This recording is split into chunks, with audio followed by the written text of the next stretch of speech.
Pues aquí os traigo la Retroid Pocket Mini, que sinceramente esto es lo mejor que podéis comprar de este tamaño. Es un tamaño pequeño.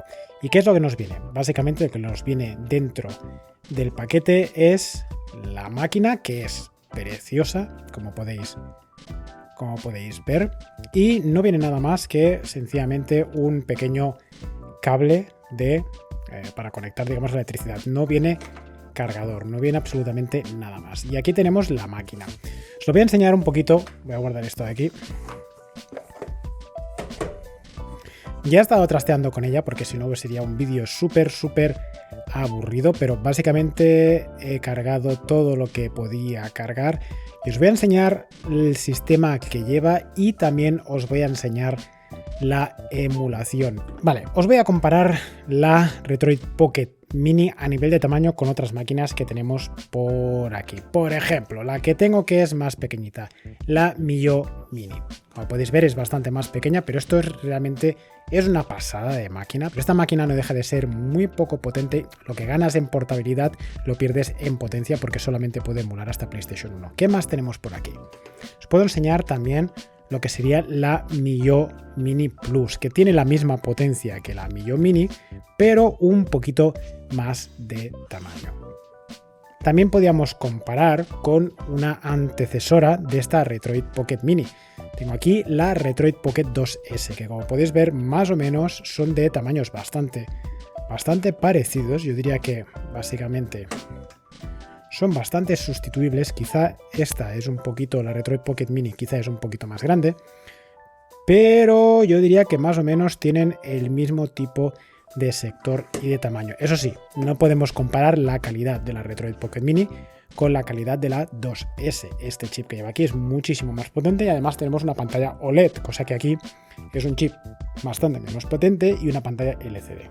Y de la competencia de Retroid Pocket tengo la 35XXH, que es la versión en horizontal de la popular 35HH. Pero aún así, esta también, la potencia que tiene es bastante menor y el precio también es bastante diferente que el que tenemos con la Retroid Pocket Mini. ¿Qué puedo decir de la Retroid Pocket Mini? Pues está muy bien construida. El tacto y todo, se nota que hay mucha dedicación y eso también se refleja en la calidad de los componentes. El joystick que tenemos aquí, el D-pad, es de micro switches, es muy, se nota que está muy bien. Estos botones, los botones, como podéis ver, son un poquito, para mi gusto quizás, son un poquito demasiado ruidosos y acabo de enchufar un juego cuando no quería. Vamos a salir, esto os lo enseñaré después. Los joysticks son Hall joysticks, o sea que muy bien, yo lo que he probado muy bien. Tiene el botón de Select Start, botón de Android de volver atrás y un botón que es bastante configurable. Yo lo estoy utilizando para el RetroArch, para entrar dentro de los menús. Tiene ventilación activa, es decir que tiene un ventilador, y tenemos por la parte de arriba pues lo que serían los volúmenes, el botón de encendido y apagado, y tenemos también por la parte de abajo la entrada de las tarjetas de memoria, un jack para el audio y el puerto de carga o para conectarlo, digamos, al ordenador. Esta máquina es una máquina Android y como tal no viene preparada como estas otras máquinas que podía enseñar aquí, que eran máquinas con Linux y que además venían supercargadas de ROM. La Retroid Pocket Mini viene con el sistema operativo pendiente de instalar, es decir, tenemos que hacer nosotros la instalación típica de Android de cualquier teléfono y nos hará unas ciertas preguntas de qué queremos instalar o no queremos instalar. Yo de momento aquí lo he instalado todo, pero yo entiendo, haré una guía, haré otro review donde quitaré bastantes cosas. ¿Qué nos vienen? Pues nos vienen un montón de emuladores e incluso otras aplicaciones, otros juegos que puedan ser gratuitos. Pero no voy a entrar en estos detalles porque la verdad yo no creo que ninguna persona que se compre esta máquina se la va a comprar por estos ports o estos juegos que puedan venir. Nos viene cargados con muchos emuladores, pero lo que tiene Retroid es que tiene un launcher propio que, si queréis que os diga la verdad, tampoco no es que sea el super launcher, la super panacea, en el cual nosotros podemos configurar un montón de cosas. Por un lado podemos poner aplicaciones que tengamos instaladas, que ahora voy a poner a un juego Android, pero también tenemos la parte de emulación.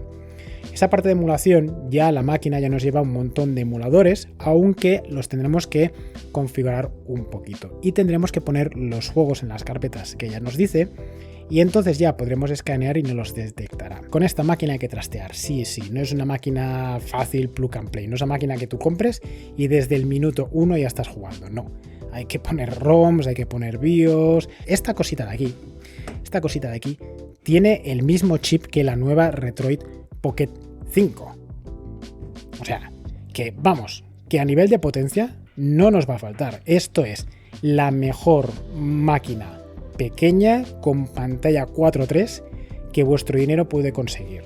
Punto. Y esto no me está pagando nadie por decirlo, porque esta máquina la he pagado con mi dinero. Pero como podéis ver, tengo aquí todas estas máquinas y es que realmente no puedes hacer nada mejor de este sector, de este mercado, que sea mejor. OLED y potencia, no hay más. Vamos a probar, os voy a enseñar primero el rendimiento con algunos juegos Android.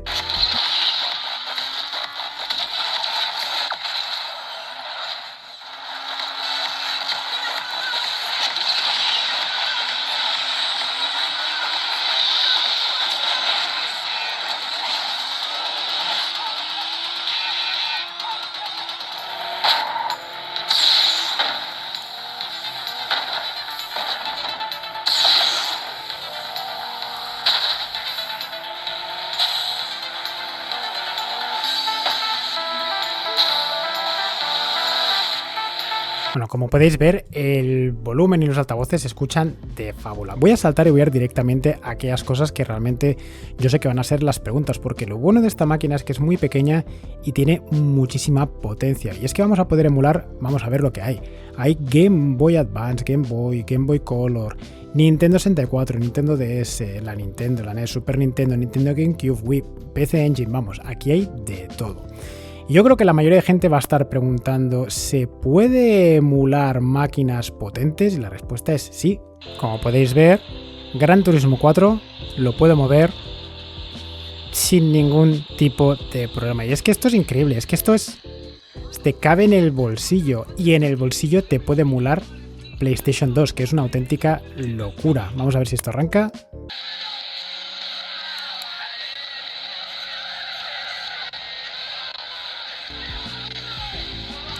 Todavía no he configurado la máquina, pero vamos, como podéis ver, sin ningún tipo de configuración y sin hacer nada especial, directamente tal y como viene, ya puedo mover Gran Turismo 4.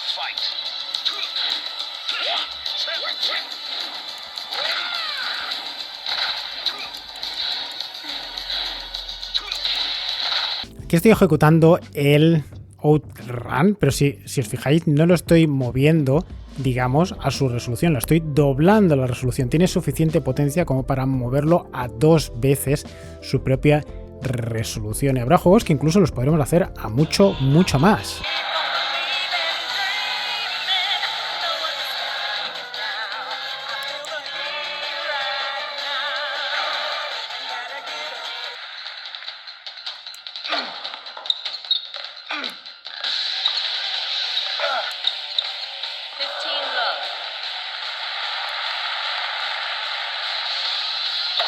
Y claro, si puedo mover PlayStation 2 y puedo mover PSP, lo más probable es que pueda mover cualquier otra cosa de las que tenemos aquí.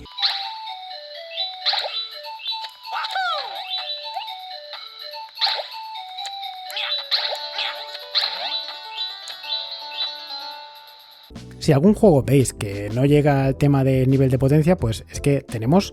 Yo de momento hasta ahora siempre he estado en estándar, pero podemos forzar un poquito más esta máquina para llegar a estos últimos fotogramas que en algún juego quizá no puede llegar, pero es que todo lo que os he enseñado ahora era con el nivel normal. Además, también tiene muchas otras funcionalidades que a ver si se puede ver, porque claro, con una pantalla tan brillante es complicado, pero podemos, para juegos que sean de tipo Android, podemos mapear las funciones a los botones y tenemos un montón más de funcionalidades, incluso hasta nos deja ver los FPS, la temperatura y un montón de cosas más. Esto es una auténtica virguería. A ver, ¿qué queréis que os diga? Como podéis ver aquí, no acaba de llegar a esos 60. Vamos a ver qué es lo que ocurre si le subimos un poquito esa potencia. En vez de estándar lo vamos a poner en rendimiento al máximo y vamos a ver qué es lo que ocurre. Ahora, como podemos ver, sí que nos llega a esos 60 FPS. Con el escalado, no estamos haciendo ningún escalado, está a la resolución que tiene que ir, que también sería otra alternativa. Pero lo que vemos es que ahora sí que lo he puesto en potencia máxima, ahora sí que el ventilador se ha activado. No sé si lo escucharéis.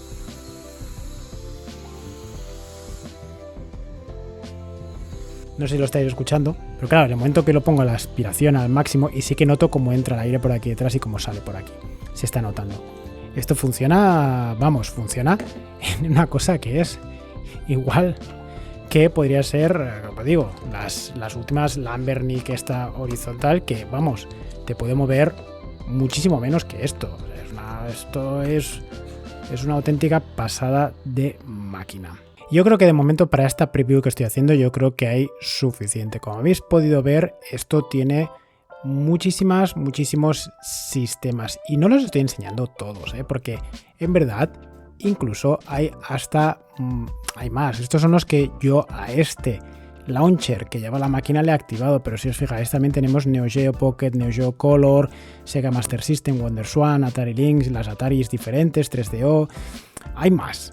Pero yo no tengo juegos para esas máquinas, por lo tanto no lo he puesto. Pero vamos, que aquí hay, como he dicho, esta máquina es increíble todo lo que ofrece en este tamaño tan pequeñito, porque es que es una auténtica barbaridad de potencia. La misma potencia que la Retroid Pocket 5 y que por lo mismo que la Retroid Pocket 4 en un espacio súper reducido. Aquí os dejo esta preview, espero que os haya gustado y estad atentos a las nuevas máquinas que voy a ir enseñando porque tengo bastantes sorpresitas. Muchísimas gracias y hasta la próxima. Chao.